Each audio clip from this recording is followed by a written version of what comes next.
First, we're gonna have Akuma versus Shao Kahn. Street Fighter versus Mortal Kombat. Um, I think we've had Akuma and Shao Kahn on here before, but we have not had them fight each other.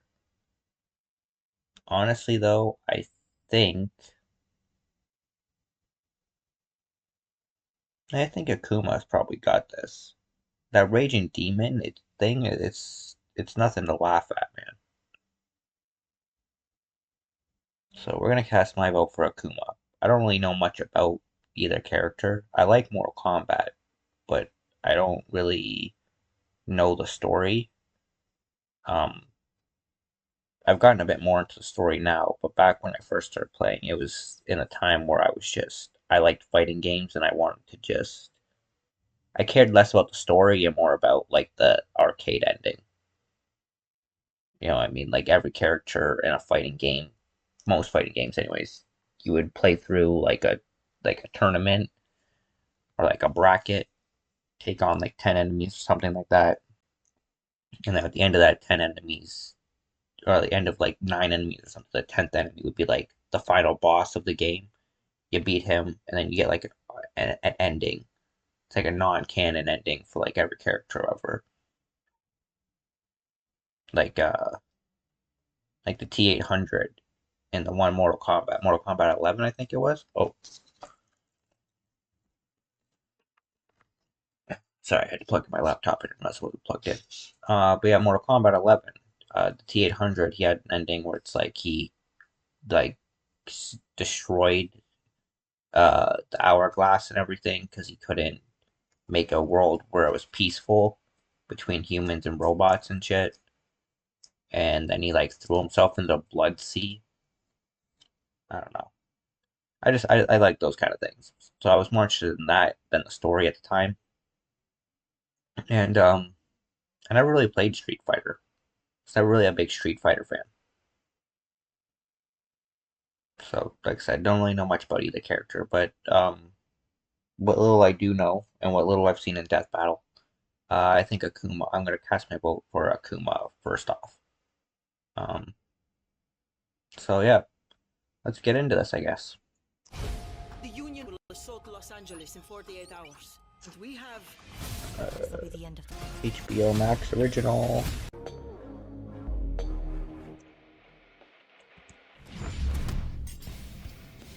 Akuma, Street Fighter's supreme master of the fist. Shao Kahn, conqueror of Mortal Kombat. Today, we'll find out which final boss reigns supreme. He's Wiz and I'm Boomstick. And it's our job to analyze their weapons, armor, and skills to find out who would win a death battle.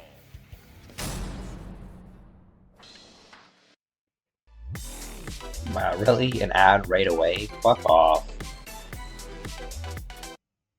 This is the Japanese kanji for heaven, symbolic of the infinite sky above and the one who stands before it. And the last thing you'll ever see when you meet Akuma. Trained by Master Gotetsu. Original name, Goki, 5'10", 199 pounds. His age is unknown. Trained by Gotetsu, brother of Goken. Implied to be Ryu's father. Interesting.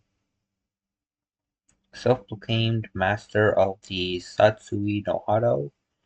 And in an alternate timeline, he owns Akumart. That's funny.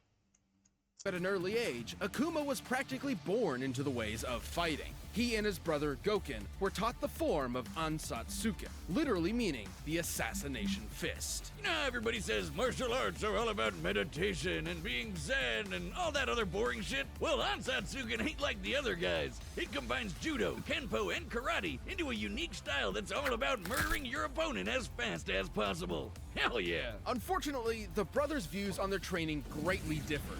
Goken rejected the violent methodology of the Ansatsuken, leaving to develop his own, less lethal variant of the form. Because a style called Assassination Fist clearly needed less assassination. Yeah. Good thing Akuma was all about the real deal. He got so hardcore he started training to embrace the biggest martial arts secret out there. The Satsui no Hado. ever present, ever malicious. This is a manifestation of literal killing intent. Only Gotetsu had ever mastered this dark power. So it's like the dark side of the Force, but with karate? No, but sure. With the Satsui no Hado, Akuma gained. I mean, kinda. Let's see. Moveset. Great Surge Fist, Rising Demon Purgatory, Great Rising Dragon Fist, Demon Flip, Raja Providence Rending Slash, Hurricane Scythe Kick,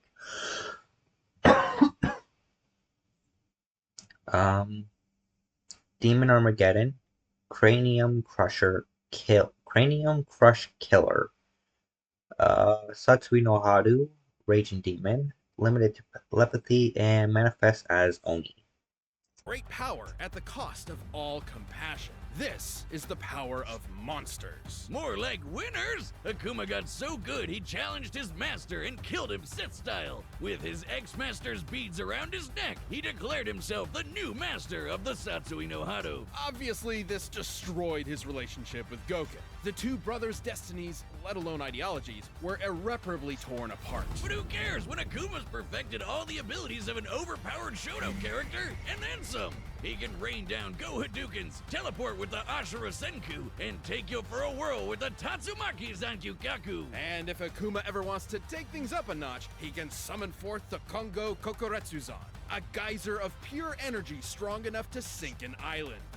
With all this power, Akuma is among the toughest street fighters out there. Which says a lot when Hakan could loop himself up with enough oil to, get this, launch E Honda into orbit to headbutt a giant meteor into smithereens. Well, there's only one way to figure out the TNT of that.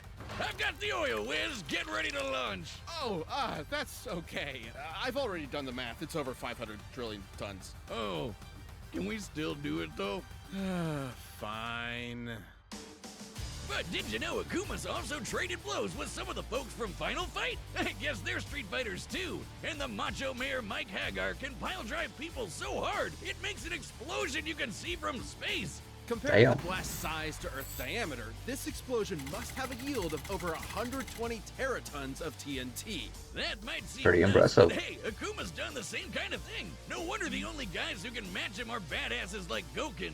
Akuma would challenge Goken again and again, determined to prove his version of the Ansatsuken was superior. And apparently, he was right, as he defeated Goken with his signature technique, the Shun Goku Satsu. AKA the Raging Demon! With this, Akuma gives in to his killing intent, targeting a person's soul and killing their spirit with the weight of their sins. There is only one known way to survive it, emptying your own soul from your body. Fortunately, Goken knew exactly how to do that. Speaking of souls, this guy Nakali once tried to take Akuma's by devouring him. Other practitioners of the Hatsukuken, like Ryu, have also resisted more directly displayed forms of soul sealing from Nakali. But not being into vor, Akuma just blew him up instead. He's so powerful, Damn. defeating an opponent takes less effort than smacking a baby. Not that Akuma would ever do that. No, I'm serious, he never would, because despite the whole zero compassion... Cracked Iron's rock in half, destroyed an island, hit a submarine from the ocean floor to the surface, punched through Ryu's chest. Yeah, that's how he got that cool scar. Obliterated a meteorite, split the ocean as Shin Akuma, erupted a volcano as Oni, defeated Gotetsu, Ryu, M. Bison, Gen, Gil, and Seth. He has a weird code of honor. It's not compassion at all. To Akuma, fighting is a sort of religion, and respecting the art is more important than anything. He'll spare those with an unfair disadvantage, and those whom he deems respects martial arts like him and can improve. In this way, he sort of became an unwanted mentor for Goken's student Ryu. Hey, he's not a total killjoy. He did befriend Elena. Well, more like Elena befriended him, but whatever. But should you disrespect the art of fighting, Akuma will not hesitate to murder you as disrespectfully as possible.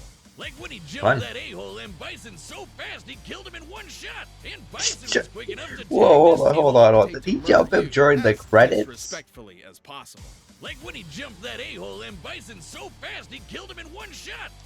He just jumped his ass and killed him during the credits. Who does that? Who fucking kills someone during the credits? That's not cool. And Bison was quick enough to tag this satellite laser beam. Following the beam speed at this angle, we can determine it was moving well over 5,000 times the speed of sound. But even with all that power, Akuma knew he'd never be at his best until he'd mastered the Satsui no Hado and become Akuma Blanco. Shin Akuma. As Shin Akuma, he possesses full control over the dark art, using it to its fullest extent. Only Gotetsu had ever mastered the Hado like this, because doing it is not just super difficult, but super dangerous. Right. The Satsui no Hado isn't just a form of energy, it is a sentient entity, striving to push What? those who connect with it to fully commit to their rage. For when they do, they are no longer themselves. They become the Satsui no Hado itself. Yeah, like when it tried to take over Ryu and manifest it as its own evil person, Kage. Akuma truly believes the Hado is his best chance at becoming the ultimate world warrior, but he also knows that if he's not careful, he could lose himself to it. And when he does, the Hado will take his body and become the awesome, demonic Oni. Oh, he's super powerful. Oni's got all sorts of new moves and can easily overpower pretty much any other Street Fighter. In Japanese folklore, Oni are yokai, or demons, that spawn from the souls of the wicked upon death. However, Right. in some legends, the most evil of humans can actually transform while still alive. Such as Shuten Doji, a drunken monk who gave in to malice, became an Oni, and was so powerful he could not die, even after he Damn. was decapitated. Not so different from this big bad blue boy. But hey, Akuma hasn't lost himself to the dark side of the Hado yet. The dude split apart mountains, taking a leisurely trip to the bottom of the ocean, and literally leaped into the land above the clouds. He just jumped, and he was there. Forget standing before heaven. This dude straight up flies above it. Akuma's lust for battle will likely never be sated, but his chosen path has been set. He will either be the world's deadliest man, or its bleakest failure. Until then, he will never stop searching for a foe who can challenge the might of his Satsui no Hado. Yeah, I think Akuma's got this, guys.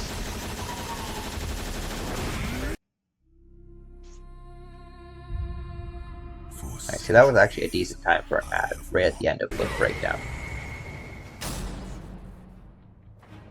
The realm of Outworld is a twisted, barren wasteland where only the strong survive. Definitely at the bottom of my list of places to go when I retire, and it's all thanks to the tyrannical ruler, Shao Kahn. Thousands of years ago, Shao Kahn was Alrighty, 7'2", 400 pounds, over 10,000 years old, is the Emperor of Outworld, the former advisor to Onaga, addicted to taunting his opponents. Yeah, bro has a problem. And is the original announcer for Mortal Kombat. an advisor to the Dragon King, Onaga. Until Onaga took a permanent nap when Khan poisoned him and claimed the throne all his own. Now that's Those what I call villains. climbing the political ladder. With an army of demonic Tarkatans and four-armed Shokans at his beck and call, Shao Kahn began conquering and merging other realms with Outworld, including the once idyllic paradise of Edenia. After which he hooked up with Edenia's queen, Sindel. But his conquest didn't just win him a traitorous MILF. The crafty bastard also picked up a ton of awesome powers. Khan is a deceptive He also leader stole who his isn't daughter. afraid to resort to, quite frankly, dickish methods to achieve his devious goals. Yeah, He's he's a basically a dick. wrestling heel in the form of an otherworldly invader, right down to dressing like a male stripper. And despite living on a completely different plane of existence, he's somehow mastered two Chinese martial arts, Daizu and Liu Wei, both of which prioritize fast and aggressive strikes to overwhelm opponents. But Khan's real bread and butter is his mastery of magic. He can shoot fireballs, create portals, Emperor Shield, Fireball, Merciless Spear, Mystic Choke, Shoulder Charge, Soul NATO, Soul Manipulation, Wrath Hammer, and of course his fatalities. make you his telekinetic yo-yo, bounce projectiles back to sender, and conjure his signature hammer whenever he wants. With his Wrath Hammer, Khan can crush even the strongest combatants With a K! to pieces with his brutal fatalities. But perhaps his most iconic ability is taking souls. With just a wave of his hand, he can dine on some fine soul food, courtesy of whatever sap crossed his path. Khan went far with these abilities, and it wasn't long before his conquering eye caught sight of a little planet called Earthrealm. But first, his forces had to rack up enough wins in Hit the music, whiz. We don't have the licensing rights. Mortal Kombat! I'm gonna stop there so we don't get sued. Outworld almost had the 10 consecutive wins needed to merge with Earth. But the goody two-shoes monk Liu Kang just had to ruin it all. But Khan just said, screw it, and invaded Earth anyway. The moment Khan Fucking set cheater. foot on Earth, he Well, the method Khan used to steal souls on such a scale is technically unknown. It is implied to be via his soul NATO, which has been shown to steal souls en masse on other occasions. So yeah, he just stole every soul on Earth in like the blink of an eye. That's crazy. stole the souls of nearly every human being on the planet. Then physically merged Earthrealm and Outworld into one big melting pot of Ow. conquest. The exact meaning of merging realms is a little vague, but from Mortal Kombat 3's intro, we do know that it transforms the planet into part of Outworld itself. But even when he's not literally folding worlds together, Khan is always a threat to behold, far superior to most of the other combatants. He's a cocky asshole, but damn, he sure knows how to get stuff done. He's one-shot Fair. Johnny Cage and Sonya Blade, survived being impaled, broke Kotal Khan's back, and has consistently surpassed the likes of the Thunder God, Raiden. Oh, being all thundery is as fast as lightning. Khan could even hold his own when Raiden held the power of all the Elder Gods. Liu Kang and Raiden's power combined was capable of matching Cetrion as Fire God Liu Kang, further corroborating Shao Kahn's scaling to the Elder Gods in power. For context, the Elder Goddess Cetrion can grow as large as a planet and fire this Cetrion. hyper-fast laser, which, comparing its speed to the curvature of the Earth, can smite mortals at 2% the speed of light. Oh, you know you're a big shot when actual gods think you're a pain. Look at him go! Don't mistake powerful with invincible. Khan's might is only matched by his arrogance. Yeah, he really does love to hear himself talk, even when Yeah. it leaves him totally open. I guess he doesn't consider the consequences of his constant taunting. Is that your best? I thought it was funny. You suck. Moving on. Even if it What a can dick. get better of him, Khan has proven his arrogance isn't Conquered hundreds of realms, effortlessly stole Shang Tsung's souls, mastered numerous martial arts, survived impalement by Liu Kang, temporarily merged Earthrealm and Outworld, withstood a blast from the Elder Gods, won the Battle of Armageddon, and has defeated Raiden, Liu Kang, Blaze, and Kotal Khan. completely unfounded. After ages of conflict, all of the combatants fought in a final clash of good versus evil. And Khan emerged as the last man standing. It was there that he defeated Blaze, an all-powerful elemental who threatened every realm in existence. Luckily for the good guys, Raiden had a way to basically go back in time and try to stop Khan from winning in the first place. That's right, Khan was such a big threat, the only way to beat him was a complete do-over. And even with that victory now a non-existent memory, Shao Kahn will never relent. Even death has never stopped this conqueror from his ultimate quest to rule everything. I am Khan of Outworld. Vacate my throne, or I'll soak these sands with your blood. All right, the combatants are set, and we've run the data through all possibilities. But first, if you're wanting the kind of confidence it'd take to rule Outworld, check out Blue Chew. This episode is brought to you by Blue Chew. Here's a Viagra.com in pharmacy. You could try Khan. safety and Men don't doom scroll, masturbate, drink, and smoke because they're lazy. They do it because What they're the overstimulated. fuck brains. is with commercials lately, man?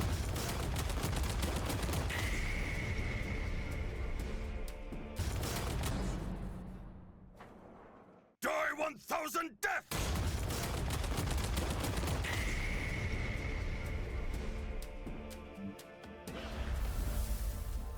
You dare interrupt my tournament. Another fool seeking my throne. I only seek your life. He doesn't give a shit about your throne, bro. He's just here for the fade.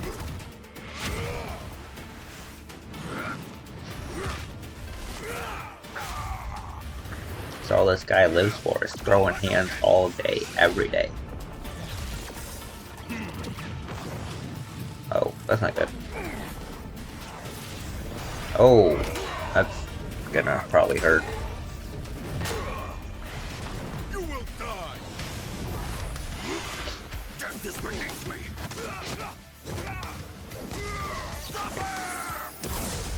Even if he's gonna die, it's not gonna be that easy, bro. If you wanna kill this guy, you better be ready to put in the work. Is that your best? It's not even close. Oh, first power up.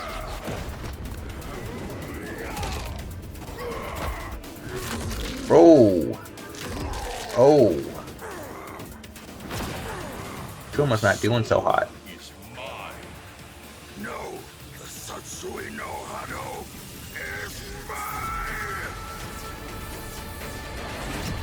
Oh, Oni. Can Oni pull out the win? I hope he can.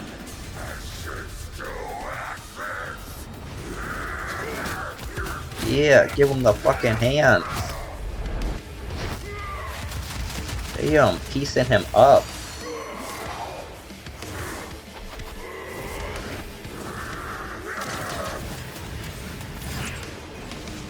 Oh. Didn't see that coming.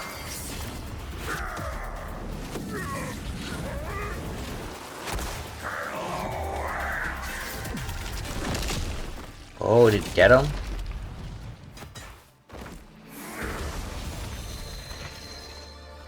He's gonna get back up. Yeah, that's what I thought.